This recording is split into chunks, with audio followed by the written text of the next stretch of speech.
Bonjour, bonjour, c'est ce qu'on appelle une semaine sans cette semaine parce qu'il il y a eu zéro sortie. Si, il y a eu quelques sorties chez Vestron, mais chez nos Big Two, il y a eu que dalle. Il y a eu que dalle chez Urban, il y a eu que dalle chez Panini, du moins rien de remarquable.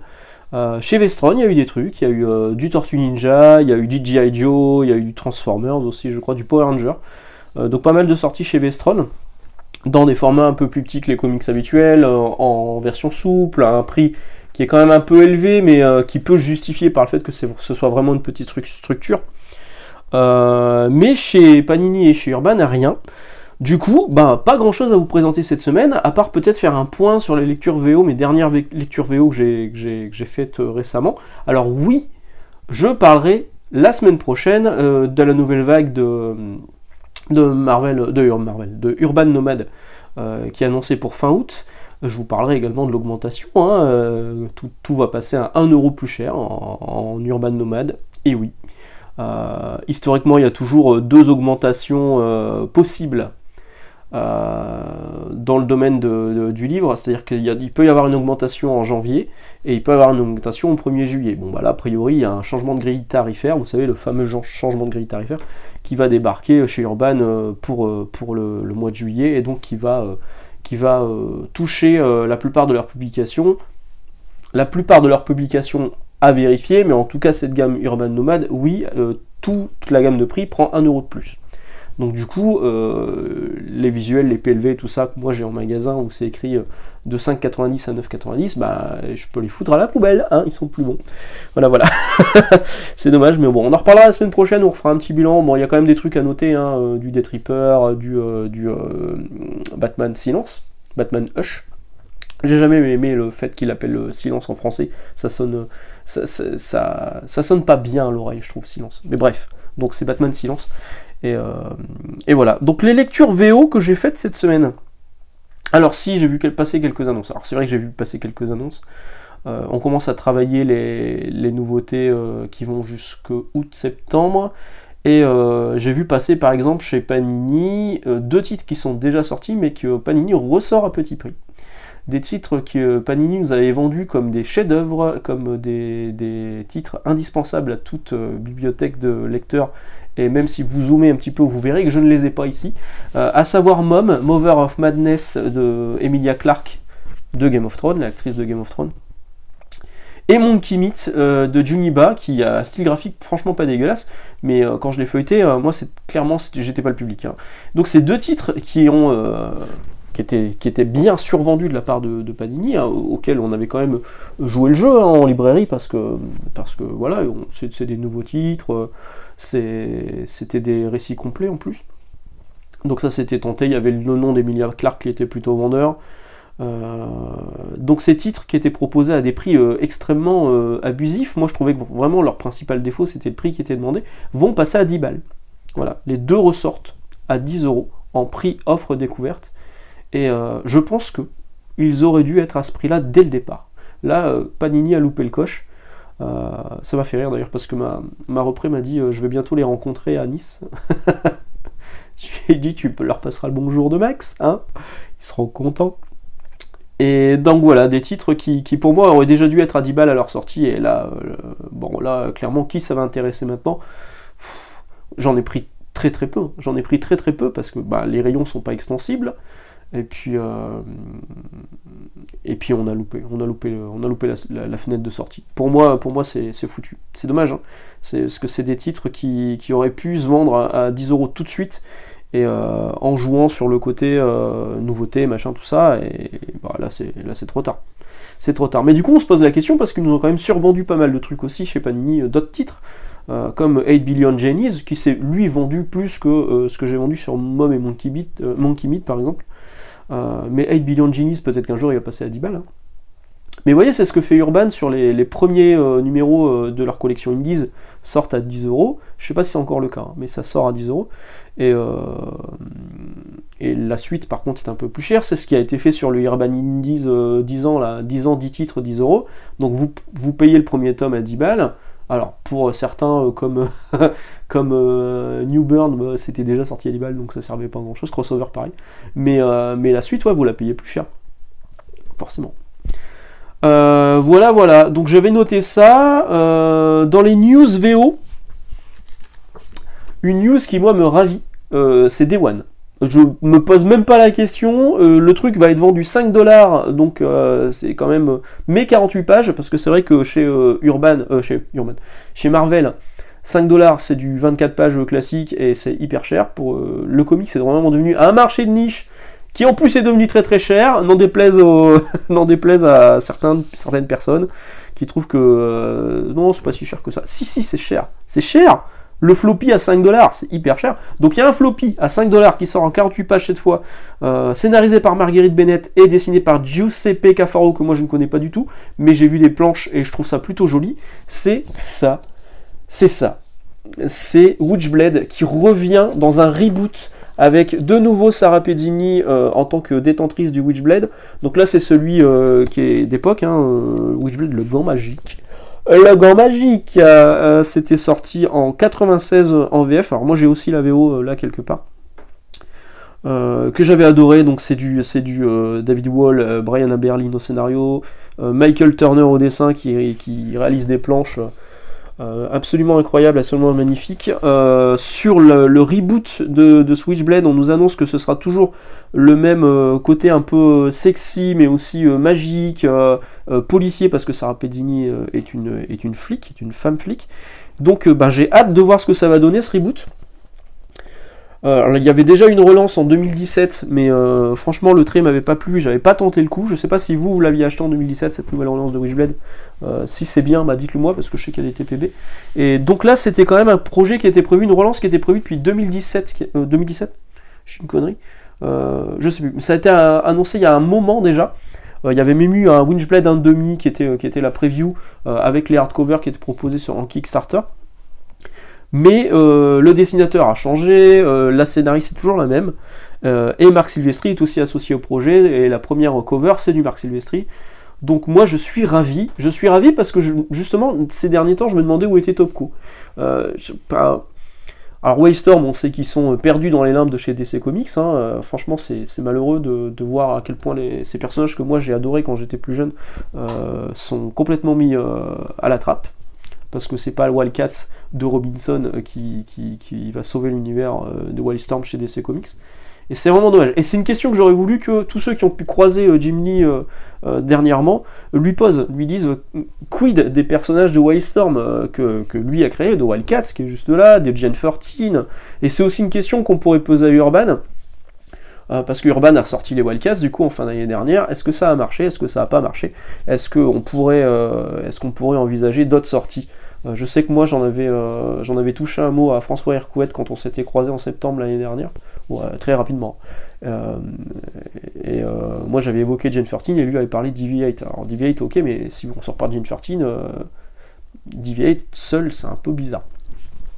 Mais oui, du coup, est-ce qu'on pourrait avoir de nouveau ces titres-là en VF? Est-ce qu'on pourrait pas Delcourt, Thierry Mornay, est-ce qu'on pourrait pas revoir les Witchblade dans une collection depuis le début? Alors je sais que Darkness est sorti, est toujours disponible et que ça marche pas des masses, mais Witchblade quoi.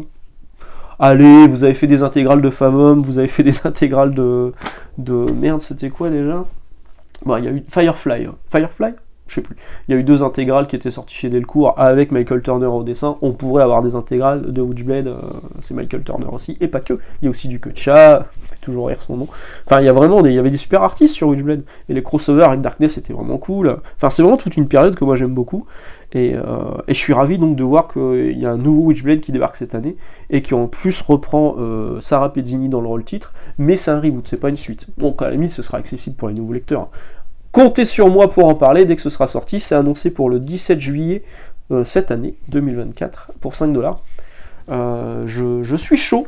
Je suis chaud patate. Alors les quelques lectures que j'ai faites ces derniers jours en VO, parce que je suis passé voir mes camarades d'Astro City, les meilleurs d'entre nous, où j'ai chopé le Spectacular Spider-Man numéro 2, j'avais acheté le tome 1 parce que la couverture je la trouvais cool, parce que la promesse d'un truc sans trop de prise de tête me plaisait pas mal. Le scénariste je le connaissais pas, Greg Weisman.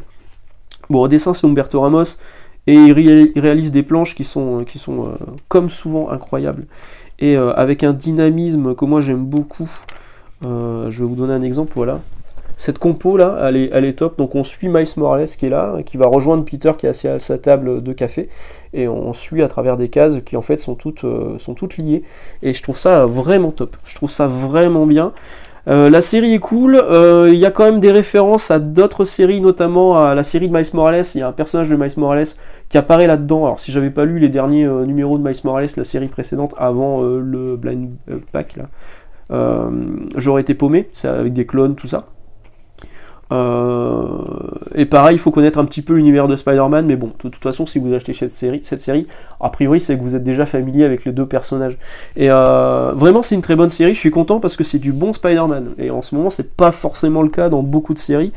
C'est pas le cas, par exemple, sur ça, là, Spider-Boy, qui a aussi des couvertures d'Umberto Ramos, mais à l'intérieur, c'est Paco Medina, et Paco Medina, sur les premiers numéros, était pas mauvais, mais là, franchement, il est en mode je m'en fous. Enfin, oui, les planches sont assez vides, elles sont pas folles, les planches. Soit il est pressé, soit là, clairement, il n'y en a plus rien à faire. Faut dire que quand on lit le scénario, quand on lit les histoires, là, donc j'ai lu le 5 et le 6 d'affilée, c'est nul. Oh là là là là. Moi, j'attends que Marvel annonce la fin pour me dire, bon, j'aurai la série complète, parce que je suis un complétiste maladif un peu con. J'aurai la série complète, mais c'est nul. En fait, j'étais même en train de me dire, je vais m'arrêter à ce numéro 6, et en fait, j'ai vu la couverture qui est annoncée pour le 7, je la trouve top, cette couverture, donc je vais l'acheter. Je pense que, en plus, le premier arc va sans doute se terminer au numéro 8, mais c'est débile, ça n'a ni queue ni tête. Le personnage, là, qu'on voit en couverture, son seul but, en fait, c'est d'impressionner le maître de l'évolution, là. Et son mari, l'histoire avec son mari, c'est nul. L'histoire avec Spider-Boy, c'est nul. L'autre, elle se fait transformer en pigeon, enfin... Oh là là là. C'est une cata. C'est vraiment Dan Slott en roue libre. Vraiment, c'est pas bon. Vraiment, c'est pas bon. On va sortir un petit peu de Marvel juste pour parler rapidement de Street Fighter Masters. Je vous l'avais montré, mais je vous avais pas fait un retour dessus. Bon, il n'y a pas de scénario. Hein. C'est Ryu qui est en train de méditer. Il y a Goki qui arrive, Akuma selon les versions. Il se décide de se mettre sur la gueule. Le combat est sans fin. Ryu devient hyper méchant. Et en fait, non, pas vraiment. Et il n'y a pas vraiment de fin. C'est un peu débile. En fait, c'est juste un numéro pour coller à l'actualité de Street Fighter 6, à savoir l'arrivée d'Akuma avant l'été, normalement, en tant que dernier personnage jouable de la première saison.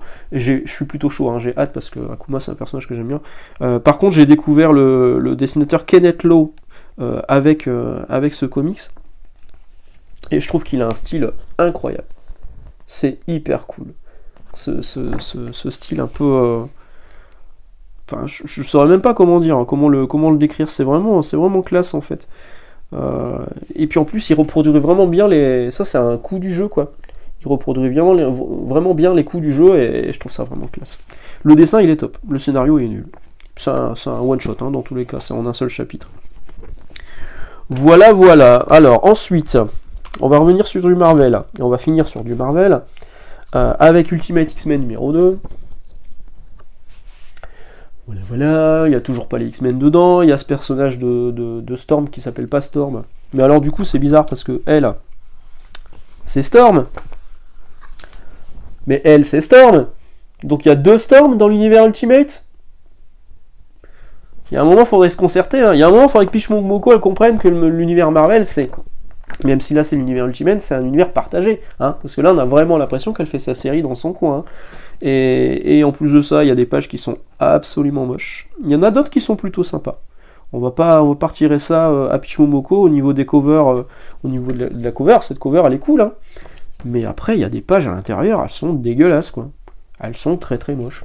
Il y a clairement une inspiration de Junji Ito aussi sur le trait, qui est un dessinateur maître de l'horreur qui est publié chez Mangetsu. Bref, non, c'est pas bon, quoi. C'est pas bon, Ultimate X-Men. Franchement, c'est pas bon. Vous l'avez vu passer rapidos, donc Ultimate Black Panther, la panthère noire. Je me suis enchaîné le 2. Alors, pour rappel, le 1, c'était celui-là. Je me suis enchaîné le 2. Je me suis enchaîné le 3. J'ai l'impression que l'histoire n'a pas avancé d'un iota. Ça n'avance pas, il y a des petites guerres intestines, il y a très peu de texte à l'intérieur. Le dessin est pas moche, hein. C'est Stefano Caselli.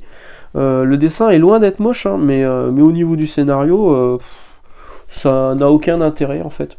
Ça n'a aucun intérêt. Là, c'est ancré par contre dans l'univers Ultimate créé par Hickman. Parce qu'il y a les deux personnages que vous avez là, que vous avez vus dans Ultimate Invasion, qui sont Moon Knight, hein, ils sont deux, ils sont Moon Knight. C'est Khonshu et Ra. Et c'est pas terrible du tout, du tout. Vraiment le seul titre qui sauve cette gamme Ultimate, en attendant Ultimate qui sort en mois de juin, c'est celui-ci. Donc j'ai lu le 3e numéro, Ultimate Spider-Man. Je vais pas vous faire un page à page. Je vais pas vous spoiler en faisant un page à page sur des numéros qui sont pas sortis en VF encore. Je vous spoil déjà assez souvent sans le faire exprès. Je vais pas en rajouter une couche. Mais là, par contre, c'est hyper réussi. C'est vraiment très bien. La relation de Peter avec sa fille, elle est très très cool. Le costume, le choix du costume, c'est bien trouvé. Il y a Bullseye qui apparaît dedans, donc Bullseye qui combat le Green Goblin qui est là. Le Green Goblin. Enfin, en fait, on finit le numéro, on a hâte de lire la suite. Vraiment, hein. Et il y a de ces pages de Keketo, regardez-moi ça. C'est hyper classe. Moi, vraiment, je trouve ça vraiment très beau. Au scénario hyper intéressant. Et ouais, j'ai qu'une hâte, c'est de lire la suite parce que la dernière page, moi, ça me donne tellement envie. Et ça sort bientôt. Ça sort ce mois-ci d'ailleurs. Donc Ultimate Spider-Man, pour l'instant, c'est vraiment la bonne pioche. C'est vraiment le bon récit à lire. Maintenant, moi je suis complétiste maladif, donc du coup j'achète toute la gamme Ultimate. En floppy en plus ça me coûte une fortune. Mais clairement, si vous voulez ne lire que Ultimate Spider-Man, vous pouvez ne lire que Ultimate Spider-Man. Faut lire Ultimate Invasion pour avoir les bases, peut-être. Peut-être. C'est vrai qu'en français on n'a pas encore eu non plus Ultimate Universe, qui sera sans doute qui sera sans doute dans le mensuel à la Dawn of X qui est prévu pour la fin d'année chez Panini. Mais clairement, vous lisez Ultimate Invasion, et si vous pouvez ne lire que Ultimate Spider-Man, ça se lit tout seul, pas besoin d'avoir lu les autres séries à côté. Moi j'avais peur que justement cet univers partagé, ça me casse un peu les noix, qu'il fasse référence à Ultimate Black Panther quelque part, dans Spider-Man ou à X-Men machin. Pour l'instant c'est pas le cas, et franchement je vois pas comment ça pourrait être plus le cas, à part un crossover à un moment qui va tous les réunir. Les séries peuvent se lire indépendamment, et Ultimate Spider-Man c'est vraiment le petit bonbon sucré, vraiment le truc très très cool. Comme Spider-Girl l'a été à un moment dans l'univers What If, enfin c'était un What If à la base, et dans l'univers ça s'appelait M2, je sais plus, Marvel Universe 2, MU2, je sais plus. Bref, c'était dans le futur. Spider-Girl c'était vraiment cool, c'était vraiment la seule série à sauver du truc, comme Spider-Man 2099 et limite X-Men 2099. Bon, il y avait non, 2099 il y avait plus de trucs. C'est vrai que là aussi il y a un truc qui arrive pour 2099 cet été chez Marvel aux États-Unis. Voilà, je vais vous laisser là avec ces petites lectures VO. Je vais quand même finir par une reco et un erratum. Je vous avais annoncé que je serais sur la chaîne de Mindphobia le mercredi 17, donc le mercredi dernier. Mais en fait non, c'est le mercredi 24, c'est le mercredi prochain. Désolé à ceux qui ont regardé et qui n'ont pas vu ma tronche. Mais au moins vous avez peut-être découvert la chaîne de Mindphobia et découvert que c'est plutôt cool. Donc moi c'est mercredi 24, normalement mise en ligne à 18h. Je partagerai évidemment sur les réseaux. Parce que c'était vraiment un très bon moment, c'était vraiment très cool. Donc, la chaîne de Mindphobia, où j'apparais la semaine prochaine, et notre reco, mon youtubeur comics préféré du moment, Dr Salience. Allez sur la chaîne de Dr Salience, S-A-L-I-E-N-C-E, comics. Le mec est un déglingo. Le mec, moi je fais pas de montage en face cam, je m'en bats les couilles. Lui il fait du montage de fou, il a des références de maboule qui ne sont accessibles qu'aux vieux comme moi. Et toute la culture geek qu'on a connue dans les années 80-90. Et ouais, ces montages sont fous, moi il me fait rire. Le mec, j'adore. Bah, effectivement, il parle de trucs que j'ai déjà lu ou machin, tout ça, mais je regarde juste parce que les montages me font rire et que lui me fait marrer. Donc, je vous conseille vraiment d'aller sur la chaîne de Dr Salience, S-A-L-I-E-N-C-E, je vais vous mettre le lien dans la description de la vidéo. Voilà, excellente journée, excellente lecture, à mardi pour du Urban Nomade. Ciao!